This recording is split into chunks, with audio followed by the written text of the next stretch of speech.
At the heart of every thought, word, and idea lies a simple, powerful engine, analogy. This book argues that analogy is not merely a literary device or a helpful learning trick, but the fundamental mechanism of human cognition. Our minds do not store isolated facts or rigid definitions. Instead, we understand the world by constantly drawing connections between what we encounter and the vast network of concepts we have built from past experience. Every time we recognize an object, choose a word, solve a problem, or have a creative insight, we are making an analogy, whether we realize it or not. Consider the simplest elements of language. A word like chair seems straightforward, but it encompasses an astonishing variety of forms, from office swivel chairs to beanbags, tree stumps, and even a flat rock used for resting. We do not have a perfect mental checklist for chairness, we have a fluid, evolving category built from analogies to previous things we have called chairs. This process starts in infancy. A toddler might call every man daddy, but through experience and corrected analogies, the concept sharpens and differentiates. Our conceptual world is built from these fuzzy, interconnected clusters, more like a bustling city with central hubs and sprawling suburbs than a library with neatly labeled shelves. Metaphors, far from being mere decoration, reveal this analogical foundation of thought. We speak of time as a resource to be spent, arguments as war, and ideas as light. These are not arbitrary, they are conceptual analogies that structure how we perceive abstract realities.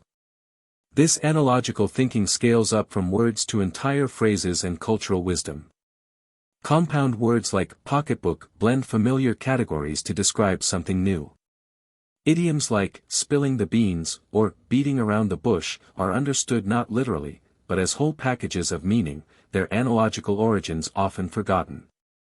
Proverbs offer analogical frameworks for life's situations, even when they contradict. Look before you leap, versus, he who hesitates is lost.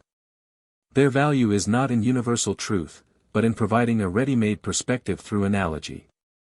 The untranslatable nature of many idioms highlights how deeply our thinking is shaped by the analogies embedded in our specific language and culture.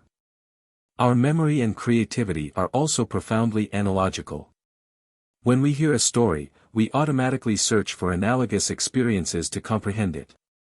A mundane story might activate a generic category, eating lunch, while a unique one might trigger a vivid, specific memory. Creativity is not about generating something from nothing, but about making novel and fruitful connections between existing categories.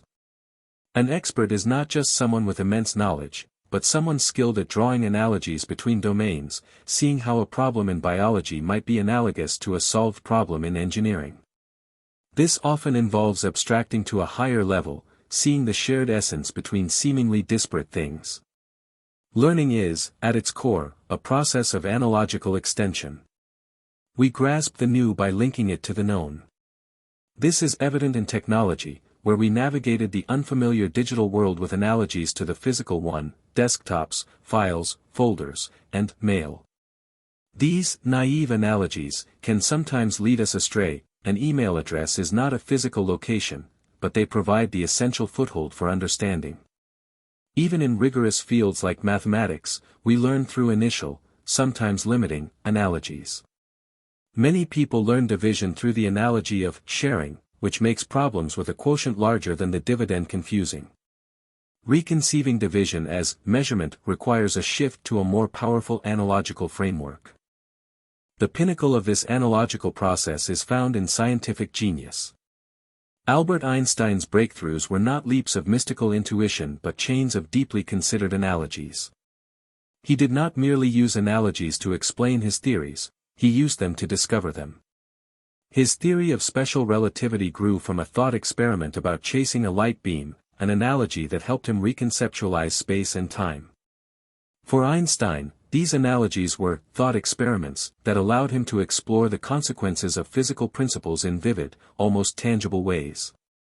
His work demonstrates that the most revolutionary ideas are born from the relentless and imaginative application of our most basic cognitive tool, seeing the new in light of the old, and the unfamiliar in terms of the familiar.